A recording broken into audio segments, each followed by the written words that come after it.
अब मैडम क्या कुछ कहेंगे, जैसे जंतर मंतर पर रोज हजारों लोगों को मुस्लिम समाज के लोग खाना खिला रहे हैं, लेकिन अब उधर के जो लोग हैं वो कह रहे हैं कि यहाँ पे मुसलमान जिहाद फैला रहे हैं। देखिए, पहले तो मैं अपना आपके माध्यम से आपके चैनल का मैं धन्यवाद करती हूँ। दूसरा कि अगर मुस्लिम समाज हो, सिख समाज हो, हिंदू समाज हो, जी अन्न सभी समाज में पेट में ही जाता है और खाना सभी खाते हैं। मुस्लिम हो, हिंदू हो, खाना का कोई धर्म नहीं है, खाना सभी खाते हैं। लेकिन अगर एक पर्टिकुलर जगह में अगर कोई खाना देता है, उसमें जिहाद हो जाते हैं, उसमें हिंदू मुसलमान हो जाते हैं, तो ये तरीका नहीं होना चाहिए। क्योंकि देखो, यहाँ जो खिला रहे, आप भी खिला सकते हो, मैं भी खिला सकती हूँ। जो जिसके पास शक्ति है वो आकर यहाँ पर बांटो और खिलाओ, क्योंकि ये हमारे बच्चों के लिए, हमारे बच्चों के भविष्य के लिए प्रदर्शन हो रहा है। मेरा भी लड़का कॉलेज करता है, और अगर मेरा बेटा पढ़ रहा है, कल को वो भी नीट की तैयारी कर रहा है। मेरा लड़का पीसीएम ले रखा है, वो भी पढ़ाई कर रहा है, साइंस का पढ़ाई कर रहा है। अगर वो अभी 12th क्लास में, उसके बाद वो कॉलेज जाएगा, उसके बाद तो वो पेपर लीक पे, अगर उसके भविष्य के टाइम पे ये पेपर लीक होता रहेगा तो कैसे चलेगा। जिस तरीके से यहाँ पर अगर मैं मेरे पैसा से मैं यहाँ पर 500 रुपए का केला लाके बांट रही हूँ, तो ये जिहाद है? ये मेरी मर्जी है। हम कहीं पे भी पुण्य कमा सकते हैं। पुण्य कमाने के लिए ये जरूरी नहीं कि किसी एक जगह देखे, जहां पर भीड़ है आप वहां पर खिला सकते हो। तो यहाँ पर क्या हिंदू मुसलमान क्यों किया जा रहा है भाई? हाँ, अगर हम तो भंडारा में भी प्रसाद खाते हैं। हम भंडारा आप मुस्लिम महिला हैं, भंडारा में बिल्कुल खाते हैं। भंडारा में प्रसाद खाते हैं। भंडारा में मेरी जितनी भी दोस्त है सब हिंदू है, सबके साथ रहती हूँ। आप लोगों के यहाँ जो कथा होती है, कथाओं में मैं भी जाती हूँ, लेकिन अपना जो धर्म है वो भी देखते हैं। लेकिन जहाँ पर इंसानियत की बात आएगी, जहाँ पर बच्चों की भविष्य की बात आएगी, वहाँ पर हम लोग खड़े हैं और हमेशा खड़े रहेंगे। क्योंकि बच्चा हमारे बच्चे ही हमारे देश के भविष्य है। और जो शिक्षक है, जो बच्चे यहाँ पर आ रहे हैं, उनके शिक्षक जो पढ़ा रहे हैं, मैं तो उनसे भी आग्रह करना चाहूंगी, आप लोग भी इस जंतर मंतर पे आइए और उन बच्चों का हौसला बढ़ाइए। जो अभी मैंने यहाँ पर घूम के सारे जगह देखा, कितने लोग अनशन पे बैठे हुए, लेकिन धर्मेंद्र प्रधान जी के कानों में जुए नहीं रेंग रहे। क्यों रेंगेंगे? वो तो एसी कमरे में आराम से बैठे हुए, आराम से मशरूम खा रहे, आराम से खूब बढ़िया बढ़िया 56 भोग खा रहे। उन्हें क्या दिक्कत है भाई? गरीब के बच्चे बैठे यहाँ पर, गरीब के बच्चे आंदोलन पे बैठे, गरीब के बच्चे परेशान हो रहे, गरीब के बच्चे धूप में पड़े हुए, गरीब के बच्चे बारिश में पड़े हुए। उनको क्या है? उनको तो बस सत्ता मिल गई और रोटी सेकना है। आज अगर बीजेपी ने धर्मेंद्र प्रधान को इस्तीफा दिलवा दिया, तो उनको फिर वित्त मंत्री को भी इस्तीफा दिलवाना पड़ेगा, फिर उनको रेल मंत्री को भी इस्तीफा दिलवाना पड़ेगा। रेल सिस्टम सही नहीं है, वित्त मंत्री का हमारा पूरा देश का इकोनॉमिक खराब हो चुका है, हमारे देश में हेल्थ व्यवस्था खराब है। अगर उनको एक को इस्तीफा दिलाया तो फिर सारा इस्तीफा मांगा जाएगा। इसलिए धर्मेंद्र प्रधान जी का इस्तीफा देंगे नहीं। लेकिन ये जितने बच्चे, ये एजुकेटेड बच्चे हैं, पढ़े लिखे बच्चे हैं, इनका एक ही मकसद है कि धर्मेंद्र प्रधान इस्तीफा दे, और देना पड़ेगा। जब देश का अन्नदाता, देश का क्या होता है, युवा सब धरना प्रदर्शन में है, तो देश के विश्व गुरु कहाँ घूम रहे हैं? मेलेडी बांट रहे हैं क्या? मेलेडी नहीं चलेगा। देश में आके मेलेडी बनाने की जरूरत नहीं है। देश को विकसित भारत बनाना है। सिर्फ देश अमृत काल में जा रहा है, ये है अमृत काल। ऐसा अमृत काल अगर देश में होए ना, ऐसे देश के लीडर पे धिक्कार है, ऐसे देश के लीडर पे धिक्कार है। अगर ऐसे देश के लीडर रहेगा ना, तो यही अमृत काल चलेगा। ये अमृत काल खत्म नहीं हो सकता। आज युवाओं पे है, कल बुजुर्गों पे है, परसों महिलाओं पे। इसी जंतर मंतर पे सारी बेटियां, देश की गोल्ड मेडल लाई हुई बेटियां इस जंतर मंतर पे लाठी खा के उठ गई। लेकिन ये देश के अंधा कानून और अंधा व्यवस्था कुछ काम नहीं आया। हमारे देश का लुटिया बेड़ा गर्क होना है। लेकिन उन्होंने तो कहा ना कि हमारे यहाँ इस्तीफे जैसी कोई प्रथा है नहीं, इस्तीफा नहीं देंगे हम। इस्तीफा नहीं देंगे, लेकिन अगर उनका घोटाला उनके नेताओं को पता चले तो रातों रात इस्तीफा दिलवा दिया जाता है। रातों रात इस्तीफा दिलवा दिया जाता है। अगर देश मांग करती है तो उस पर इस्तीफा नहीं देंगे, क्योंकि देश में विकास हो चुका है भैया।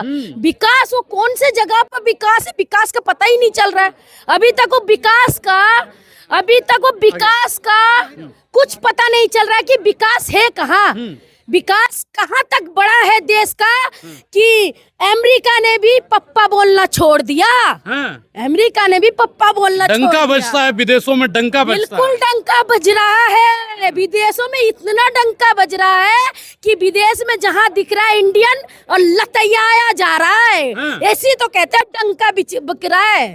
डंका तो इसे ही कहते हैं कि डंका कहेंगे तभी तो ये हमारे देश के चौकीदार है ना, चौकीदार के वजह से ये हालत है। घर में या सोसाइटी में जो चौकीदार होते हैं, अगर वो चौकीदार सही से काम ना करे तो अच्छे बुरे सब घुस जाते हैं। उसी तरीके से हमारे देश के चौकीदार है, काम ऐसे करने के हमारे देश में सारे लोग घुस रहे, परेशान, बेबस्ता, नौकरी नहीं।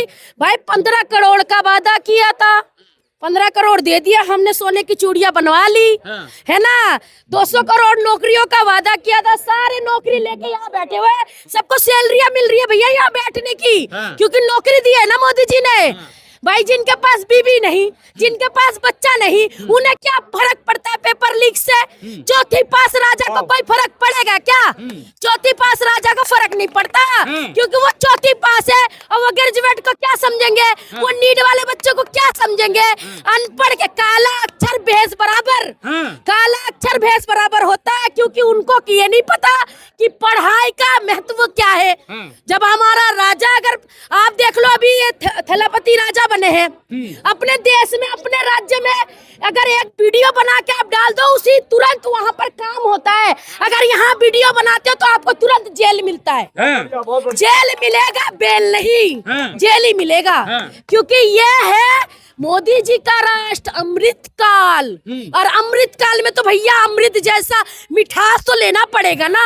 तो जिसने वोट दिया उससे चोट पड़ रही है बहुत अच्छे से, तो वोट के ऊपर तो चोट आप सभी को पड़ना चाहिए, साथ में हमें भी पड़ रहा है। तो हम उससे बिल्कुल भी खैर नहीं, बिल्कुल भी हम ऐसे अमृत गुरु से, विश्व गुरु से हम ये मान ही नहीं सकते कि ये विश्व गुरु हम लोगों को हमारे देश में सुरक्षित रहने देंगे, क्योंकि ना बेटी सुरक्षित है, ना बेटा सुरक्षित है, ना किसान सुरक्षित है, ना जवान सुरक्षित है, कोई भी सुरक्षित नहीं है। ये जवान जो भी बैठे हैं ना, ये भी सुरक्षित नहीं है, इन्हें भी लट पड़ती है कि करो नहीं तो छोड़ो, नौकरी छोड़ो। तो सभी को अपनी नौकरी की डर है, क्योंकि सरकार ने रेल बेच दिया, तेल बेच दिया, लाल किला बेच दिया, सारी दुनिया, पूरा हमारा हिंदुस्तान बेच दिया, फिर भी कुछ नहीं है। यहाँ तो आते हैं तो कपड़े से लोगों को पहचाने जाते हैं, सऊदी में जाते तो भाई शेख साहब से गले मिलते हैं, है ना। तो ये नहीं चलेगा,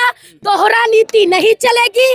देश में रहना है तो सारे समाज को लेकर चलना है, ये नहीं कि बीबी को छोड़ दिए तो देश के लोगों को भी छोड़ दो, ऐसा नहीं चलेगा। कहते ना, चाय बेचने वाला पूरा भारत बेच रहा है, इसी काम में हासिल ने महारत बेच रहा है। रेल बेच दिया, तेल बेच दिया, बिका हवाई अड्डा, और सब कुछ बिकता देख के खुश है अपने जेपी नड्डा। अरे जनता महंगाई की मारी करती हाहाकार, कहाँ सोया है चौकीदार, कहाँ सोया है चौकीदार। चौकीदार सोते हैं और ईवीएम और वोट चोरी करके अपना सत्ता बनाते हैं, और ऐसे ऐसे युवाओं को रोड पे आने पे मजबूर करते हैं। मैडम, मोदी जी से इतनी नाराजगी काहे है? मोदी जी से नाराजगी तो मुझे नहीं है, हमारे देश के प्राइम मिनिस्टर है, मोदी जी का मैं आदर करती हूँ, लेकिन मोदी जी की जो नीतियाँ है ना, उनसे नाराजगी है मुझे। मोदी जी की नीतियों से नाराजगी है। मोदी जी तो 1% है, वो कुर्सी पे बैठे हैं, उन्हें देना चाहिए था। मणिपुर जला, कुछ बोले नहीं, मुंह में टेप लगा। देश की महिलाएं रोड पे बैठी, मुंह में टेप लगा। देश के बेटा युवा मुंह बैठे हैं, वो देश में सोना मत खरीदियो, देश में आप अर्थव्यवस्था सही करिए, और यहाँ पर बोलते हैं डीजल पेट्रोल कम यूज करिए, खुद एरोप्लेन में घूमते हैं, खुद विदेशों में घूम रहे हैं, यहाँ देश के लोगों को सोना खरीदने नहीं दे रहे, और आप जाके सोना को गिरवी रख रहे हैं। हमारे देश के सोना, हमारी घर की बेटी बहुओं की शादियों में हम सोना ना कर दे और आप वो सोना को गिरवी रखे। देश तो पूरी बिक चुकी, लुट गई, और ये जब पता चलेगा जब ये सरकार सत्ता से हटेगी। जब तक सत्ता से नहीं हटेगी, जब तक कुछ समझ नहीं आएगा। देश मजबूत हाथों में है। बिल्कुल 56 इंच का सीना है भाई, मजबूत हाथों में है। एक लेडीज ने संभली 56 इंच का सीना लेके, मजबूत हाथों पे देश है। क्या बात है भैया, मजबूत हाथों में देश तो है, तभी तो हमारी सारी चीज हाथ से फिसलती जा रही है, फिसलती जा रही है, फिसलती जा रही है। मजबूत हाथ इतना मजबूत कर लिया कि हाथ फिसल फिसल के दूर हो गए। कहते ना, भोली सी सूरत हाथ में केतली, दूर खड़ा चिल्लाए चाय चाय, हाय हाय एक झलक दिखलाए, कभी कभी अमेरिका चला जाए, हाय हाय। अरे जनता की नजर से तुम देखो तो जुमलेबाज नजर वो आए, जुमलेबाज नजर वो आए। बताओ, जुमलेबाजों की बात क्या करते हो आप? लेकिन पाकिस्तान तो कांप रहा है ना। हाँ, पाकिस्तान कांप रहा है। ईरान इराक की मिलावटी, ईरान इराक को सुलह कराने के लिए पाकिस्तान आ गया, हिंदुस्तान से नहीं पूछा गया। हिंदुस्तान पाकिस्तान के भी पीछे आ रहे। किसके लिए? मोदी जी के लिए। हमारे युद्धा सारे के सारे युद्धा जंग में शहीद हुए, शहीदों के नाम भी नहीं गिने जा रहे। मोदी जी से पार्लियामेंट में जाके देखिए, शहीदों से बात भी नहीं करते। तो क्या आप कहते हैं? बाप रे, आपने कहा क्या कि पाकिस्तान कहाँ जा रहे? पाकिस्तान कहाँ जा रहा है? आपने क्या कहा? कांप रहा है पाकिस्तान। कांप रहा कितना? बहुत कांप रहा है। मोदी है तो मुमकिन है। मोदी है तो मुश्किल है, मुमकिन नहीं है। मोदी है तो मुश्किल है, और वो सारी मुश्किल आप लोगों को जंतर मंतर पे दिख रहा है। मोदी का नाम कहीं, मुझे लग रहा है कि आप मोदी जी से तो नहीं मिल के आए हो क्या? बड़ा मोदी जी की तारीफ कर रहे हो, ऐसे बताइए, आप मोदी जी से तो नहीं मिल के आए? पुराने चेले हैं। हाँ, तो वही तो कह रहे हैं, मोदी है तो मुश्किल बोलिए, मुमकिन नहीं। मोदी है तो मुश्किल है, मोदी है तो देश में परेशानी है, मोदी है तो चंदा चोरी है, मोदी है तो मुश्किल नहीं, मोदी है तो भी पूरी दुनिया की परेशानी मोदी है। हाँ, राम मंदिर में चंदा चोरी है, चंदा चोरी है। अच्छा, चंदा चोरी है। छोड़ो, मोदी है तो चंदा चोरी है, मोदी है तो हिंदू के घर में चोरी करे तो चोरी नहीं होता। चलिए बस, छोड़। मोदी है तो ऐसे ही चलेगा।